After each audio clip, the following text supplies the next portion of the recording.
Hello YouTube, this is the Bucket coming at you today with my Girsan MC P-35 unboxing. When I first started really becoming a gun guy, I started watching YouTube videos, I started doing research because I'm a natural historian. And one of the guns that I fell in love with early on was the FN Hi-Power. I really fell in love with the World War II Hi-Powers. I learned about the Browning Hi-Powers. Me be a historian, this is just like the perfect gun for me because it was historically relevant. It was one of the last guns that John Moses Browning really had his fingerprints on. It was important in World War II for both sides. The Germans used these for some of like their SS troops and other things like that after they invaded and took over the FN plant. The FN people smuggled out the plans and gave them to Inglis, and they were used by the British. And as far as a gun historian, it's really considered the first Wonder Nine.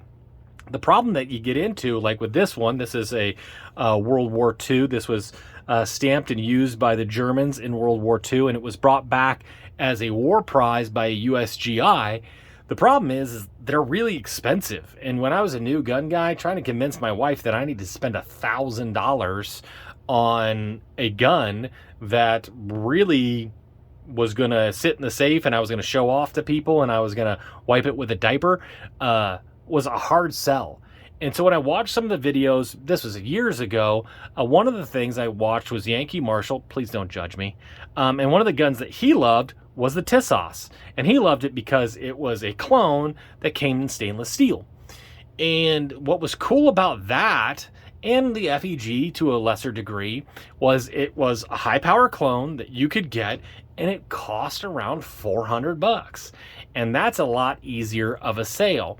But the Tissos's dried up. You couldn't find them all very easily. The FEGs were starting to become harder to find. And FN decided that they were going to stop producing the high power.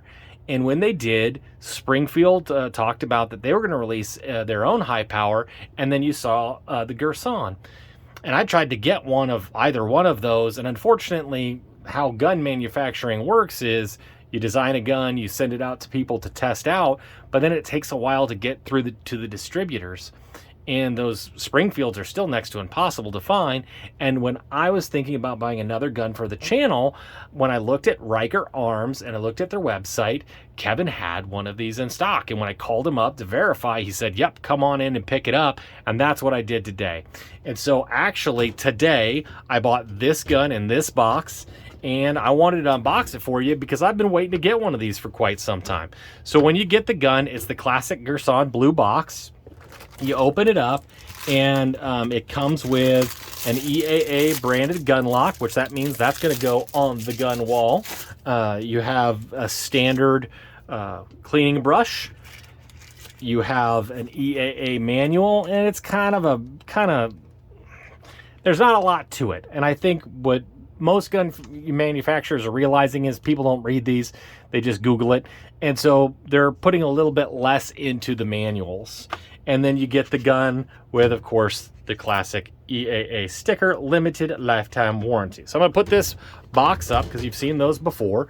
And this is the firearm as it comes out of the box. Now, it is going to have the standard specs of any high power. If you look, it looks like a high power. They didn't try, FN has released kind of their new take on a high power, which looks different. That's not what this is. This is a high power clone. So the specs are going to be just like a high power. You're going to end up with a 4.87 inch barrel. You're going to end up with a 7.75 inch overall, 1.8 pounds, just kind of the classic. This is steel frame, steel slide, steel barrel. So you're going to end up with a true high power clone. Now, that being said, they do have a couple of options. This is the MC P-35. They do have the P-35 match, and that P-35 match does have a fiber optic front sight. It has a windage adjustable back sight. It has a flat face trigger. It has a rail on it. It has an extended beaver tail. And I can't tell you for sure if that one does or doesn't have a magazine disconnect safety, but I can tell you the one I have, the P-35, does have the magazine disconnect safety, which is kind of sad. What they also decided to do with this particular model is they went with a matte finish, which they wanted to have an FDE, which you can buy this in FDE. They actually have a two-tone, which is kind of like a silver with this black slide.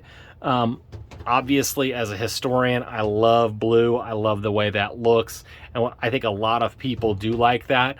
But to save on cost, bluing is expensive, they decided to go with a matte finish. The barrel's really slick, and it is very, very shiny. It's high polish on there. I will tell you, one of the best things that they did is they came up with these big, awesome sights. The original Hi-Powers were very minimalistic, military-style sights. You can just see the difference in the size on those, and trying to pick up that front sight is difficult, where this one is really, really easy to pick up. I'm trying to get it on camera there for you. Easy to pick up that front sight for sure. I will tell you that my front sight paint is a little bit off, but that can be fixed, and at $450, which is what I paid for this today, that's really not a bad deal at all. Again, I told you the magazine disconnect safety, it is still in there. It will come with the rounded hammer, which is just like they had on the World War II models, but a lot of the ones that you see from like the 80s on had the spur hammer.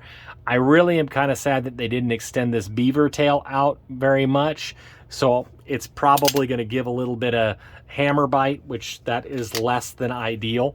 I will also tell you, because of that magazine disconnect safety, this trigger is not the best in the world.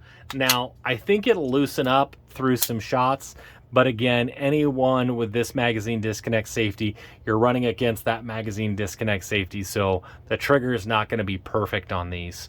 And that's what all Hi-Powers are like. So you get what you ask for, which is a Hi-Power clone. What I've seen is that a lot of the grips will work on this. These grips are fine, look just like the 80s one. I picked up an Israeli police surplus pistol and had grips very, very similar to it, but does not have the ring down here on the bottom, which is really nice. I did go ahead and bring out one of my other magazines. It looks a little goofy, but does fit in there, and it does go ahead and chamber around. And so your other Hi-Power magazines will be able to be used with that, which is nice. And Hi-Power magazines are not hard to find. So I do like the fact that the one that it comes with is Metgar. It is a 15-round magazine, which is nice to know that you're getting quality in the materials that you're buying from them. I am really, really excited to get this thing to the range. I think what I'm going to do, I wanted to show you kind of what the options were and what you can get with these guns, see what it looks like right out of the box. I think it's a very nice quality clone for somebody that wants to own one of these in their collection, but maybe doesn't want to spend $1,000 on one. This is a great option. I also like the idea that I don't have to support Springfield after some of the things that they've pulled, which makes me happy, and you can't find one. So this is kind of cool that they're coming out. Also, what I've seen is some articles and some pictures that they're actually going to be coming out with an optic version, which will actually have an RMR cut. I think it said it came with a Holosun actually mounted on top of it. So for me, if I was looking for a Hi-Power clone, I wouldn't want an optic on it. But if that's something that you're into, that you want an optic, they're even going to be coming out with one with an optic. So you can get one like this, which is just kind of that standard Hi-Power direct clone if you just want one in your collection. They have the match, which has some extra accoutrement on it, or you can wait until the optic ones start to hit the market and you can have a Hi-Power with an optic on it. So that's kind of cool too. So I think Girsan is doing a really neat thing, bringing a cool thing to the market and really bringing something that people will want. I think for $450, this is going to be great. So keep an eye out. I'm going to have a range review on this. I'm going to put a little bit more rounds for this one than I have in the past. I might even have new grips on it, and then we'll talk about how that works. Probably even take out the World War II one and do a little side-by-side comparison. I do want to thank you guys. The channel keeps growing. All the likes, all the comments, any shares that you can give me are greatly appreciated. And as always, you stay classy, YouTube. I learned a lesson. Never half-ass two things. Whole-ass one thing.